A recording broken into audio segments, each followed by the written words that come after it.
Find the mean proportion of 36 and 100. Already మనం discuss చేసాము. Mean proportion అంటే square root of A into B, అంటే square root of 36 into 100. Root 36 ఏమో 6, route 100 ఏమో 10. 6 10s are ఎంత? 60. 6 10s are ఎంత? 60. మనము ఈ క్యాలిక్యులేషన్ చేయకుండానే ఆన్సర్ చెప్పొచ్చు. 65లో 13 అనే ప్రధాన సంఖ్య ఉంది. ఇన్పుట్ లో ఎక్కడ కూడా ప్రధాన సంఖ్య 13కి సంబంధించి లేదు. ఆన్సర్ లో 55, దాంట్లో 11 అనే ప్రధాన సంఖ్య ఉంది. ఇన్పుట్ లో ఏ నంబర్ 11 తోటి డివైడ్ కావట్లేదు. 70 ఆన్సర్ 7 తోటి డివైడ్ అవుతుంది. అంటే ఇన్పుట్ లో ఏ నంబరు 7 తోటి డివైడ్ కావట్లేదు. కాబట్టి క్వశ్చన్ కి ఆన్సర్ 60. పెద్ద నంబర్స్ ఇచ్చినప్పుడు ఈ లాజిక్ మీకు చాలా బాగా ఉపయోగపడుతుంది. అందరికీ లాజిక్ క్లియర్ గా sir?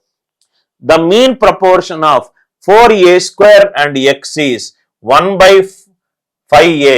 Find the value of x. Mean proportion అంటే ఏంటి sir? Square root of a into b. 4a square into x, అదెంత సార్? 1/5a అని ఇచ్చాడు. Mean proportion of a and b ఏంటి sir? Square root of a into b. So 4a square into x, square root right side పోతే ఇది 1/5a whole square అవుతుంది. 1/5a whole square అవుతుంది. So x is equal to 1/5a whole square అంటే 1/25a square into 1/4a square. అంటే x value ఎంత sir? 1/100a power 4. 100a power 4. x value ఎంత? 1/100a power 4. అందరికీ ఈ లాజిక్ క్లియర్ గా అర్థమైంది అనుకుంటా. Mean proportion a and b కి మీన్ ప్రపోర్షన్ ఏంటంటే square root of A into b. 4a square into x is 1/5a. Square root right hand side పోతే 1/5a whole square అయింది. 4a square కిందికి వస్తే 25a square తోటి లబ్ధమైంది. అంటే answer ఎంత? 1/100 into a power 4. So ఈ question కి ఆన్సర్ ఏంటి? Option A. ఈ క్వశ్చన్ కి ఆన్సర్ ఏంటి? Option A. అందరికీ ఈ లాజిక్ క్లియర్ గా అర్థమైంది అనుకుంటా. చాలా హైలీ రిపీటెడ్ క్వశ్చన్ సార్. ఈ క్వశ్చన్ ని నేను ఎన్నో సార్లు ఎన్నో రకాల ఎగ్జామినేషన్ లో చూశాను సార్. రైట్, ఇక్కడ చూడండి, ఒక డైమండ్ ఉంది. ఆ డైమండ్ కి ఒక విలువ ఉంది. అది దేని మీద ఆధారపడి ఉంటుంది? దాని యొక్క వెయిట్ యొక్క రైట్ వర్గం మీద ఆధారపడి ఉంటుంది. Cost of A diamond, diamond యొక్క కాస్ట్ దాని మీద వెయిట్ యొక్క స్క్వేర్ మీద ఆధారపడి ఉంటుంది. So C1C is equal to proportionality తీసేస్తే K into W square. K value మనకు తెలియదు. K వాల్యూ మనకు తెలియదు. Right, C is proportional to W square. Proportionality తీసేస్తే K into W square. Initial గా దాని వెయిట్, IC అంటే ఇనీషియల్ కాస్ట్, దాన్ని కింద పడేస్తే 4 ముక్కలు అయిందట సార్. ఆ ముక్కల వెయిట్ ఎంత? 4:3:2:1. ఒక డైమండ్ ని కింద పడేస్తే 4 ముక్కలు అయింది. 4:3:2:1.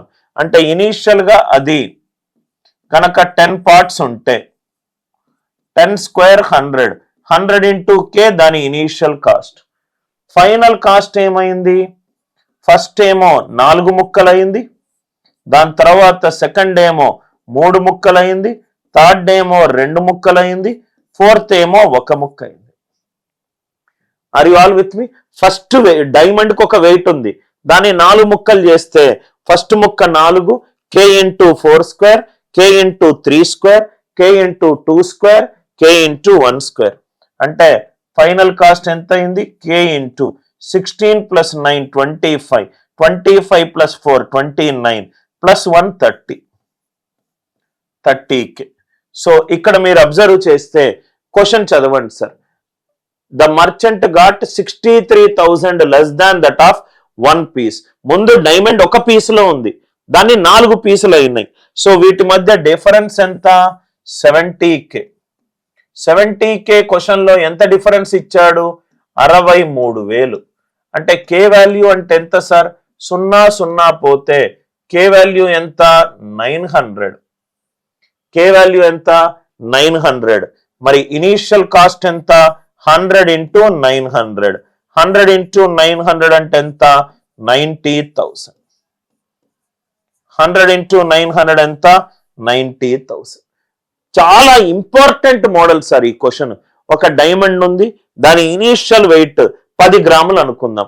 దాన్ని పడేశాను 4 డైమండ్స్ గా, చిన్న చిన్న డైమండ్స్ గా వచ్చింది. ఒకటి 4 గ్రాములు, ఒకటి 3 గ్రాములు, ఒకటి 2 గ్రాములు, ఒకటి 1 గ్రామ్. సో ఇనీషియల్ కాస్ట్ ఏమవుతుంది, కే ఇంటూ ఇనీషియల్ గా 10 గ్రామ్స్ కాబట్టి 10 స్క్వేర్, ఇది 100 into కే. ఫైనల్ ఏమో K into 4 square, 3 square, 2 square, 1 square.